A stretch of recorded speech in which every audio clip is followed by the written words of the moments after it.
the alien princess walked into the consortium summit as the most hunted diplomat in the galaxy. Every assassin in the shadows had her in their crosshairs, but no one noticed the frail human attaché shuffling 3 paces behind. When the attack came in a sealed arboretum, the killers thought it was easy. Then they saw his trembling hands blur. The princess was never the target. She was the bait. The bodyguard was the trap, and the assassins had just sprung it. Ambassador Lysara wasn't at the summit for diplomacy. She was the lure. 3 syndicates had contracts on her royal bloodline. Her only protection, a frail human attaché, Vance. His trembling hands masked a retired counter-intrusion operative. Their plan: let the assassins strike, gather evidence, and expose the conspiracy before it ignited a galactic war. The Valen Dominion had walked a tightrope above an abyss for 43 standard cycles. Their matriarchal monarchy controlled enough helium-3 refineries to fuel half the core worlds, but that wealth had bred enemies. The Crimson Vow, a purist sect inside the Dominion itself, saw Ambassador Lysara as a heretic for negotiating with the consortium of outer races. The Viridian cartel wanted the Dominion destabilized so they could triple their smuggling profits through contested space. And a shadowy human supremacist cell called the Apex Initiative had a single doctrine: no alien species should sit at a table with humanity. 3 separate kill orders, 3 separate assassins, all converging on the same summit. Vance had been in retirement for 6 years on a quiet agri-moon before the Terran Intelligence Service reactivated him. They were the ones who had intercepted the kill orders. He was not just a bodyguard. He was a counter-intrusion specialist who had spent 2 decades planting false intelligence, turning enemy agents, and dismantling assassination networks from the inside. His most infamous operation involved walking into an ambush on Orion 7, killing 8 operatives, and emerging without a scratch.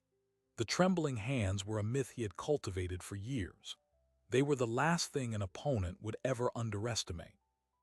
The princess walked the gilded halls of the consortium summit station, her 4 arms folded with rehearsed grace. Every security camera tracked her, every dignitary bowed, but she was not real.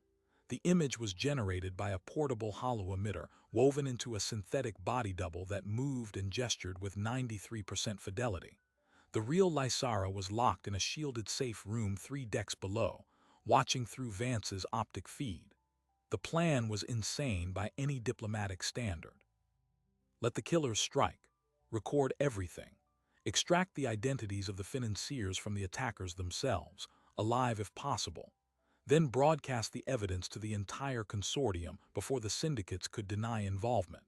The assassins had done their homework.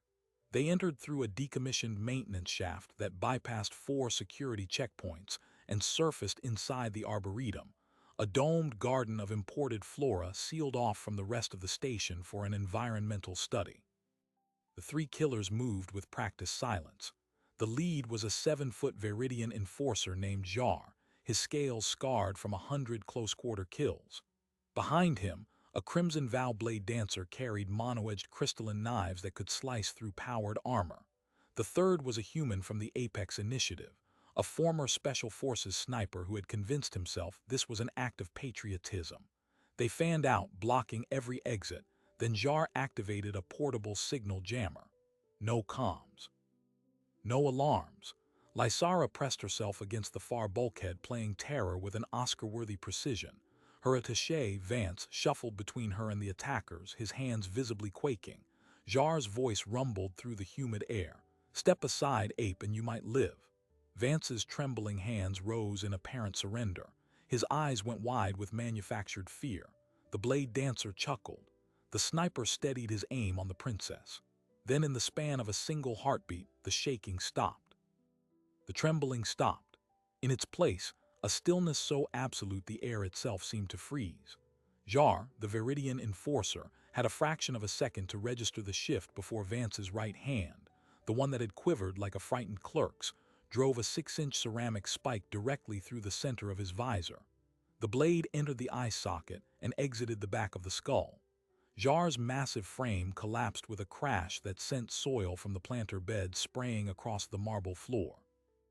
The spike had been concealed inside Vance's sleeve, woven into the lining of his attaché uniform. Standard counter-intrusion gear, impossible to detect on a routine scan. The Crimson Vow blade dancer lunged instantly. Her twin crystalline knives spun in a figure-8 pattern designed to eviscerate an unarmored torso in under 1.2 seconds. Vance did not retreat. He pivoted off the edge of a carved granite bulkhead, using the momentum to launch himself above her strike arc.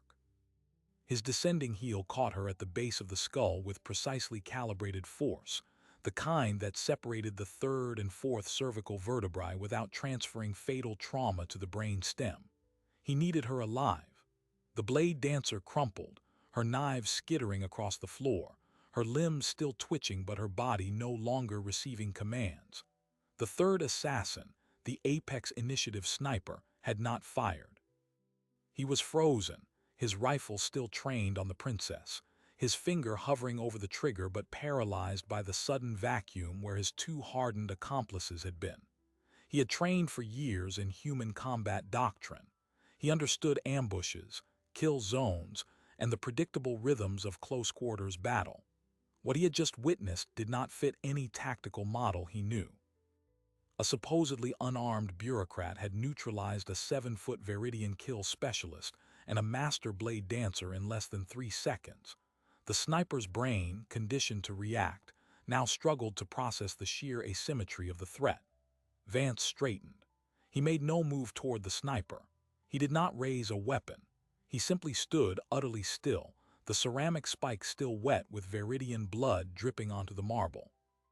His posture had transformed in those 3 seconds from a cowering attaché to something that registered in the sniper's lizard brain as apex predatory. Every instinct screamed that moving would be fatal, that speaking would draw the strike. So the sniper remained frozen, a statue holding a useless rifle, while his target continued to cower against the bulkhead. "Drop the rifle," Vance said. The voice was calm, almost conversational, yet it filled the arboretum with a weight that seemed to press against the sniper's eardrums. "Your comrades are out of action, not dead. You still have a choice. Keep holding that weapon and I remove you from the equation permanently. Put it down and you might survive the next hour." The sniper's eyes flicked to the princess. The hollow emitter had not yet failed, but a subtle distortion rippled across her form, a stutter in the projection that betrayed its artificial nature. The sniper's face twisted through confusion, then dawning horror. The target was not real. The entire diplomatic encounter had been a stage. He had walked his team directly into a snare engineered by a species that had learned, across centuries of asymmetrical warfare, that the most dangerous weapon in the galaxy was not plasma or kinetics. It was a mind that planned 3 moves ahead. The rifle clattered to the floor. "Good," Vance said. He tapped his temple twice, deactivating the portable signal jammer with a pre-recorded override code that Jar had unwittingly activated himself when he entered the arboretum. Every word, every action had been captured by a microscopic recording array woven into Vance's collar. The clip was already uploading to a secure relay buoy parked half a light second off the station. Within minutes, every consortium delegate would receive undeniable proof of an orchestrated assassination attempt, complete with voice analysis that traced the kill orders back to 3 syndicate leadership councils. Ambassador Lysara, the real one, emerged from her shielded safe room 3 decks below and walked into the arboretum flanked by a dozen consortium security officers. The hologram flickered and died. The princess did not gloat. She looked at the paralyzed blade dancer, the dead Viridian, and the broken sniper with something that was not triumph but grim necessity. "You have confirmed a death warrant against 3 syndicates," she said, echoing Vance's words from the trap. The recording would ignite a political firestorm, but more importantly, it gave the Dominion the legal and moral standing to demand sanctions, asset freezes, and extradition of the syndicate financiers. But the deeper the intelligence analysts dug in the following hours, the more disturbing the picture became. The 3 assassins had entered through a maintenance shaft that required insider knowledge of the station's structural blueprints that were classified at the highest level of consortium security. The signal jammer Jar carried was military grade, manufactured by a Terran defense contractor, with serial numbers that traced back to a batch supposedly destroyed 2 years ago.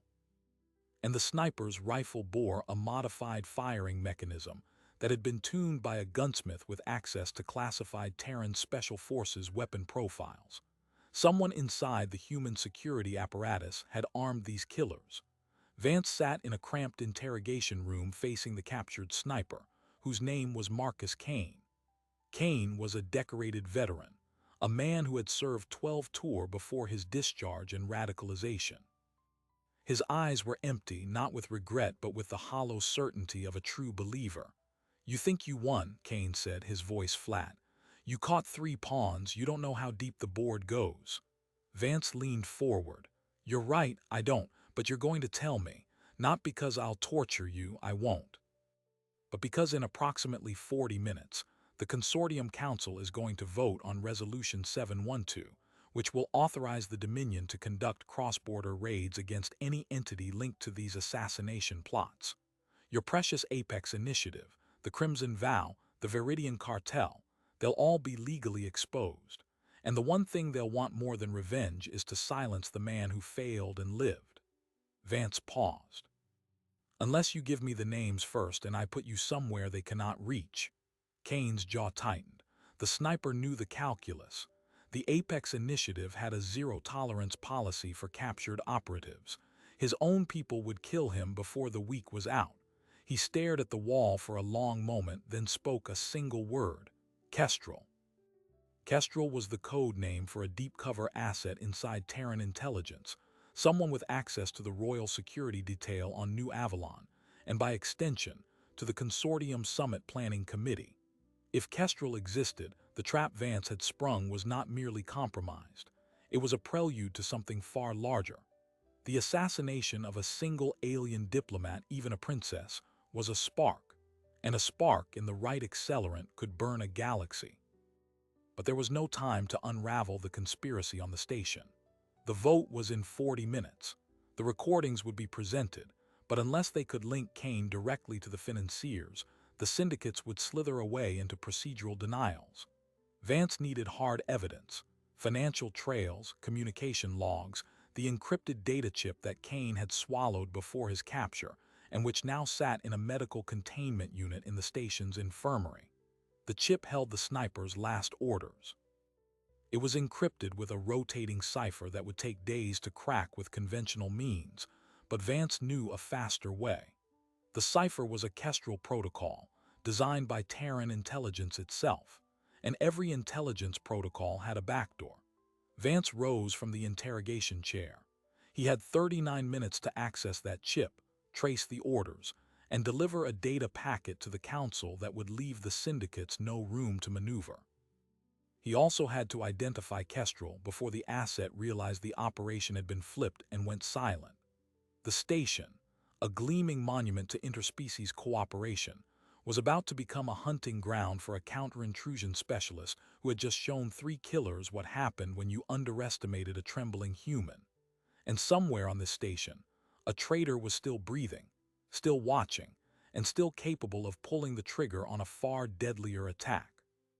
Vance swept out of the interrogation room with 39 minutes on the clock and a dead man's name burning in his ears. Kestrel. The word wasn't just a leak, it was a signature. In the Terran intelligence lexicon, Kestrel protocols were reserved for deep-cover assets embedded inside foreign governments, the kind who could be activated only once, and whose handlers had spent a decade building a shell identity so airtight that even a full-spectrum neural scan would show nothing but loyal public service. If a Kestrel was on this station, then the attack in the Arboretum was not an assassination. It was a prologue. The station's infirmary sat 3 decks below the diplomatic ring, locked down under Consortium Security Code Aurelian. Vance's counter-intrusion credentials overrode the lock, but the delay cost him 4 minutes. Inside, the medical containment unit hummed beside the gurney where a sedated Marcus Kane still lay. The encrypted chip had been retrieved from the sniper's stomach 30 minutes earlier and sat in a sterile cylinder, flashing a slow blue pulse. The doctor on duty protested as Vance extracted the cylinder and interfaced it with his wrist rig. "This is a classified medical extraction," the doctor said, voice high with indignation. Vance didn't look up. "Classified by whom?" "The same department that vetted the assassins." The doctor went silent. The chip's encryption was a 64-bit rotating polycipher, theoretically unbreakable without a paired handshake from the originating command node. But every polycipher built by Terran intelligence had a mathematical ghost, a 5-bit echo inserted into the 7th encryption layer that would unlock the entire structure if you knew the seed phrase. Vance knew it. He had written the original patch for the Kestrel program 14 years ago, back when he believed the missions were righteous. The code was his own work.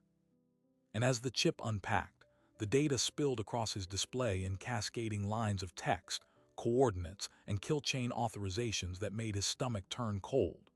The first layer was predictable: financial transfers linking the Viridian cartel to the Crimson Vow, encrypted comms proving that the Apex Initiative had coordinated the insertion route. Enough evidence to hang all 3 syndicates before the council. But the second layer was something else entirely. It contained a secondary target list. The princess was target 1, but she was never the objective. She was the ignition.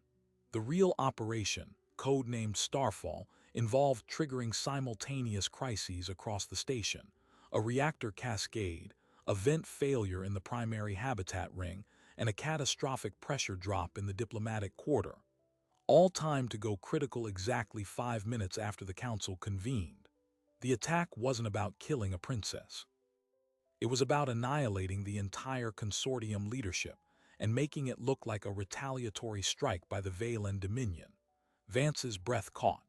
The chip's backdoor had revealed the triggers, but it also contained a node identifier, a digital fingerprint pointing to the command console that had uploaded these instructions. The console was located not in some hidden syndicate safe house, but in the office of the consortium security director himself. Director Aldrich Voss, a decorated Terran officer who had served as the summit's chief security architect, was Kestrel. The man responsible for protecting every delegate in the station had been the one planting the bombs. Vance stood frozen for exactly 2 seconds, long enough for the implications to detonate in his mind.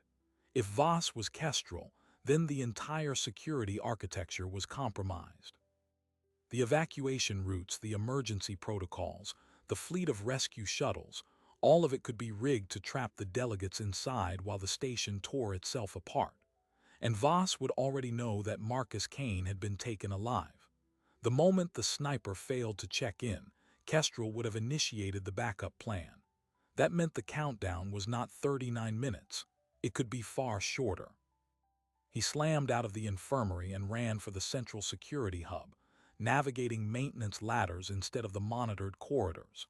His wrist rig streamed the chip data to the relay buoy and fired a priority burst to the Terran delegation's internal security channel.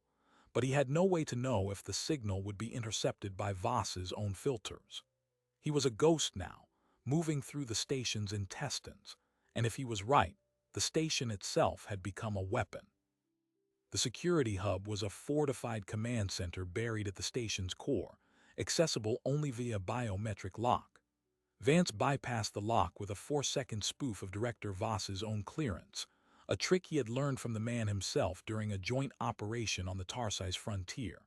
The hub was empty, the tactical staff dismissed for a mid-cycle briefing that Voss had scheduled personally. The director's personal console glowed in the dim light, unlocked. Voss was confident, or he had left a trap. Vance approached the console and saw the countdown: 17 minutes. Starfall was already in motion. The gas vents were primed, the reactor safeties bypassed, and a magnetic lock on the council chamber's armored doors timed to seal the delegates inside while a false broadcast transmitted a fabricated Dominion ultimatum. The galaxy would watch a massacre in real time, and the evidence would point squarely at Ambassador Lysara's people. But Vance saw something else in the code: a third layer. The bombs, the venting, the reactor cascade, they were all triggers for a much older protocol, one he recognized immediately because it shared the same 5-bit echo he had patched 14 years ago. Operation Scorched Crown, a contingency devised during the worst days of the Dominion-Human Cold War, intended to justify total mobilization by assassinating a human diplomatic delegation and pinning the blame on alien infiltrators. Starfall was Scorched Crown, inverted. The Apex Initiative wasn't just trying to start a war. They were executing a plan that had been sitting in a classified Terran archive for over a decade, and someone had reawakened it with all the original authorizations intact. Someone with access to the deepest vaults of human military intelligence. Vance heard a soft, polished voice behind him.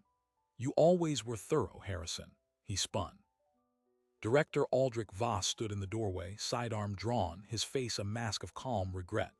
"I hoped you wouldn't make it this far, but I prepared for it." Voss stepped inside, the door locking behind him. "The vote starts in 10 minutes. By the time anyone believes your story, the Consortium will be dead, the Dominion will be vilified, and humanity will finally unite against a common enemy. It's cleaner than you think." Vance measured the distance between them. 6 feet. Too far. "You trained me, Aldrich. You know how this ends." Voss's mouth quirked. "I trained you to be the perfect instrument of state security, but you retired to a farm and started thinking for yourself. That was your mistake." He raised the weapon, and then the station's emergency alarm shrieked. Not the general alert, but a priority override that Vance had triggered from his wristrig the moment Voss entered. It was a fire suppression lockdown in the hub, and the sudden blast of argon gas from the ceiling vents swallowed both of them in a choking, sightless white cloud. Voss fired twice, wild. The third shot never came, because Vance had already closed the distance, driving the heel of his palm into the director's temple with the full force of a man who had just learned his mentor was a mass murderer. Voss crumpled. The countdown on the console continued. 8 minutes.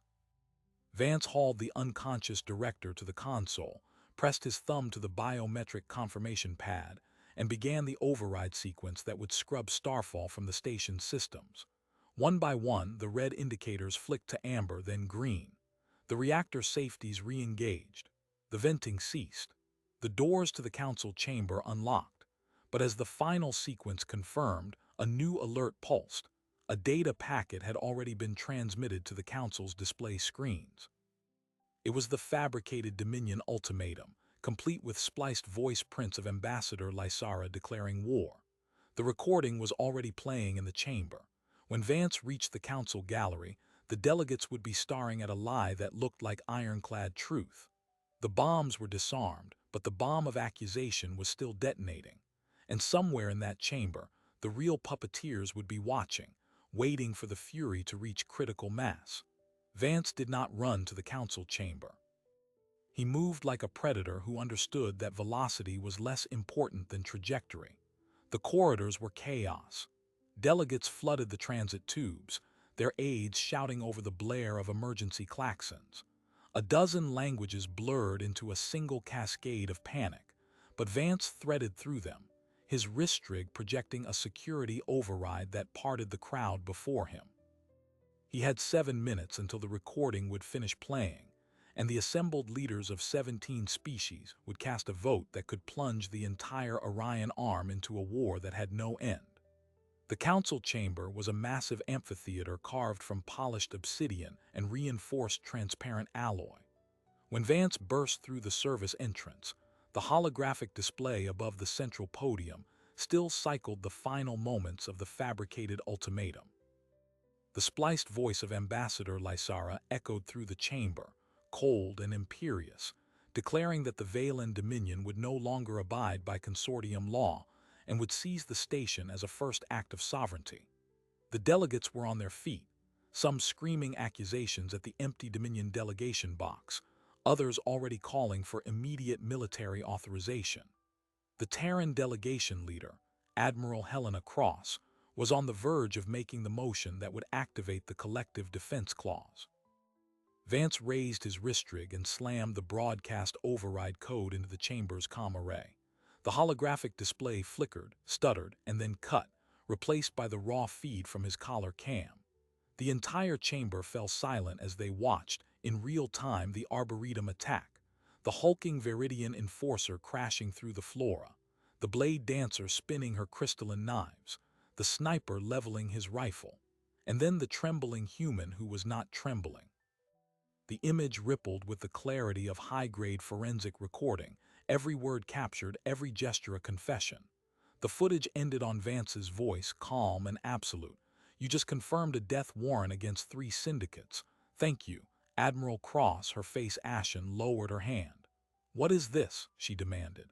Vance walked to the center of the chamber floor, right where the ambassador's empty box rose above the delegates. "This is the truth," he said. "The ultimatum is a fabrication.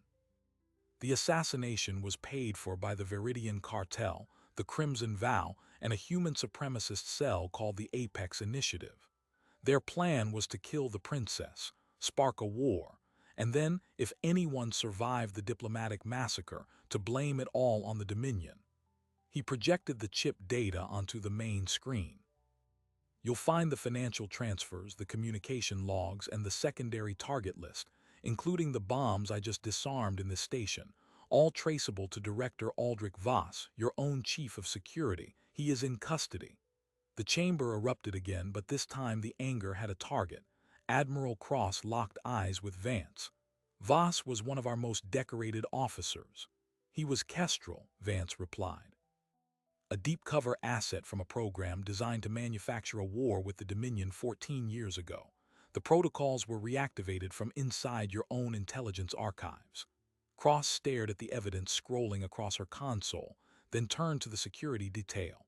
"Arrest every officer who served under Voss in the last 3 years. Seal the Terran intelligence compound. No one leaves." Ambassador Lysara, the real one, emerged from the secure lift at the rear of the chamber.